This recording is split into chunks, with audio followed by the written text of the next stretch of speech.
ನಮಸ್ಕಾರ. ವಾರ್ತಾ ಭಾರತಿ ಟಾಪ್ 20 ನ್ಯೂಸ್ಗೆ ಸ್ವಾಗತ.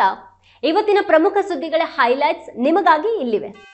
ಉದ್ಯೋಗ ಭರ್ತಿ ಬಜೆಟ್ನಲ್ಲಿ ಘೋಷಣೆ. ಧಾರವಾಡದಲ್ಲಿ ಉದ್ಯೋಗಾಕಾಂಕ್ಷಿ ವಿದ್ಯಾರ್ಥಿಗಳ ಪ್ರತಿಭಟನೆ ಹಿನ್ನೆಲೆ ಸಿಎಂ ಸಿದ್ದರಾಮಯ್ಯ ಹೇಳಿಕೆ. ಭಾರತ ಪೂರ್ಣ ನಂಬಿಕೆಯೊಂದಿಗೆ ಇಸ್ರೇಲ್ ಜೊತೆ ದೃಢವಾಗಿ ನಿಂತಿದೆ.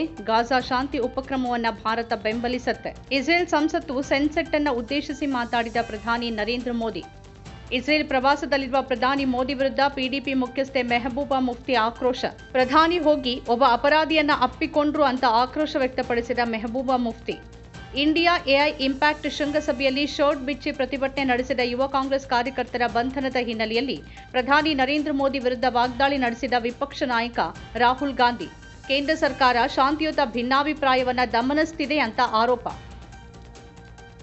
ರಾಷ್ಟ್ರ ರಾಜಧಾನಿ ದಿಲ್ಲಿಯಲ್ಲಿ ಬೆಂಗಳೂರು ಸಹ ಮತ್ತೊಂದು ಗ್ಯಾಸ್ ಚೇಂಬರ್ ಆಗದಂತೆ ಕ್ರಮ ವಹಿಸೋಕೆ ಶೀಘ್ರವೇ ನಗರದ ಎಲ್ಲ 28 ಶಾಸಕರೊಂದಿಗೆ ಸಭೆ ನಡೆಸಲಾಗುತ್ತೆ ಎಂದ ಅರಣ್ಯ, ಜೀವಿಶಾಸ್ತ್ರ ಮತ್ತು ಪರಿಸರ ಸಚಿವ ಈಶ್ವರ್ ಬಿ ಖಂಡ್ರೆ.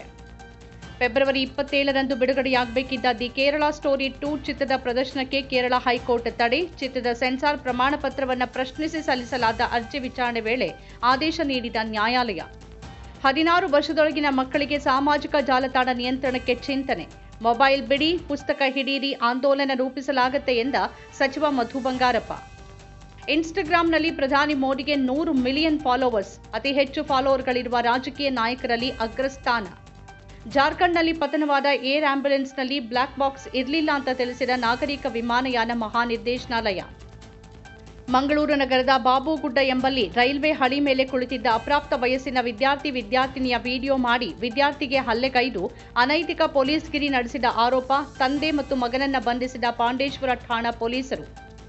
ಮೊದಲ ಬಾರಿ ಗೆದ್ದ 31 ಶಾಸಕರ ಪೈಕಿ 5 ಮಂದಿಗೆ ಸಚಿವ ಸ್ಥಾನ ನೀಡಬೇಕು.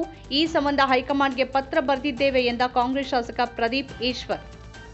ಎನ್ಸಿಇಆರ್ಟಿ ಇತ್ತೀಚೆಗೆ ಬಿಡುಗಡೆ ಮಾಡಿದ 8ನೇ ತರಗತಿಯ ಸಮಾಜ ವಿಜ್ಞಾನ ಪಠ್ಯಪುಸ್ತಕದಲ್ಲಿನ ನ್ಯಾಯಾಂಗದಲ್ಲಿನ ಭ್ರಷ್ಟಾಚಾರ ಎಂಬ ಅಧ್ಯಾಯದ ಬಗ್ಗೆ ತೀವ್ರ ಆಕ್ಷೇಪ ವ್ಯಕ್ತಪಡಿಸಿ ವಿವಾದಿತ ಪುಸ್ತಕವನ್ನು ನಿಷೇಧಿಸಿದ ಸುಪ್ರೀಂ ಕೋರ್ಟ್. ಈ ಕುರಿತು ವಿವರಣೆ ಕೋರಿ ಎನ್ಸಿಇಆರ್ಟಿ ನಿರ್ದೇಶಕರಿಗೆ ನೋಟಿಸ್. ಎನ್ಸಿಇಆರ್ಟಿ ಪಠ್ಯ ವಿವಾದ ಸುಪ್ರೀಂ ಕೋರ್ಟ್ನಲ್ಲಿ ಕ್ಷಮೆ ಯಾಚಿಸಿದ ಕೇಂದ್ರ ಸರ್ಕಾರ. ಇದರ ಹಿಂದೆ ಯಾರಿದ್ದಾರೆ ಅಂತ ತಿಳಿದುಕೊಳ್ಳೋಕೆ ನಾವು ಬಯಸ್ತೇವೆ ಎಂದ ಸಿಜೆಐ.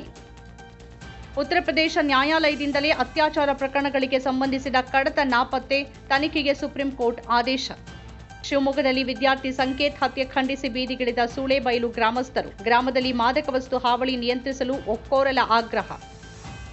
ಮಂಗಳವಾರ ಅಂಗಡಿ ತೆರೆದರೆ ಬೆಂಕಿ ಹಚ್ತೇನೆ, ವೃದ್ಧ ವ್ಯಾಪಾರಿಗೆ ಬೆದರಿಕೆ ಹಾಕಿದ ಉತ್ತರ ಪ್ರದೇಶದ ರಾಷ್ಟ್ರೀಯ ಹಿಂದೂ ವೀರಸೇನಾ ನಾಯಕ. Video viral.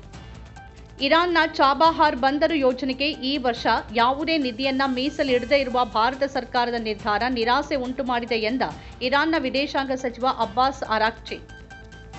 ಉತ್ತರ ದೆಹಲಿಯ ಸಮಯಪುರ ಬದ್ಲಿ ಎಂಬಲ್ಲಿ ಬುಧವಾರ 30 ವರ್ಷದ ಮಹಿಳೆ ಹಾಗೂ 5, 4 ಮತ್ತು 3 ವರ್ಷದ 3 ಪುತ್ರಿಯರ ಶವಗಳು ಕತ್ತು ಸೀಳಿದ ಸ್ಥಿತಿಯಲ್ಲಿ ಪತ್ತೆ. ಪ್ರಕರಣದ ಶಂಕಿತ ಆರೋಪಿಯಾಗಿರುವ ಪತಿ ತಲೆಮರೆಸಿಕೊಂಡಿದ್ದು ಹತ್ಯೆಯ ಉದ್ದೇಶದ ಬಗ್ಗೆ ತಿಳಿದು ಬಂದಿಲ್ಲ ಎಂದ ಪೊಲೀಸರು. ಕ್ಯೂಬಾ ಕರಾವಳಿಯಲ್ಲಿ ದೇಶದ ಕರಾವಳಿ ಕಾವಲು ಪಡೆ ಮತ್ತು ಅಮೆರಿಕ ನೋಂದಾಯಿತ ಸ್ಪೀಡ್ ಬೋಟ್ನಲ್ಲಿ ಪ್ರಯಾಣ ಮಾಡುತ್ತಿದ್ದವರ ನಡುವೆ ನಡೆದ ಗುಂಡಿನ ಚಕಮಕಿಯಲ್ಲಿ ಬೋಟ್ನಲ್ಲಿದ್ದ 4 ಮೃತ್ಯು, 6 ಮಂದಿ ಗಂಭೀರವಾಗಿ ಗಾಯ. ಜಾರ್ಖಂಡ್ ಮುಖ್ಯಮಂತ್ರಿ ಹೇಮಂತ್ ಸೊರೇನ್ ಮಾಲೀಕತ್ವದ ಅವರು ಹೊಂದಿರುವ ಮತ್ತು ಸ್ವಾಧೀನಪಡಿಸಿಕೊಂಡ ಭೂಮಿಯ ಮೌಲ್ಯಮಾಪನದಲ್ಲಿ ಅಕ್ರಮ ನಡೆದಿದೆ ಅಂತ ಆರೋಪ. ಕಾನೂನು ಜಾರಿ ನಿರ್ದೇಶನಾಲಯ ಪದೇ ಪದೇ ನೀಡಿದ ಸಮನ್ಸ್ ಧಿಕ್ಕರಿಸಿದ ಪ್ರಕರಣದಲ್ಲಿ ಸಿಎಂ ವಿರುದ್ಧದ ಕ್ರಮಕ್ಕೆ ಸುಪ್ರೀಂ ಕೋರ್ಟ್ ತಡೆಯಾಜ್ಞೆ.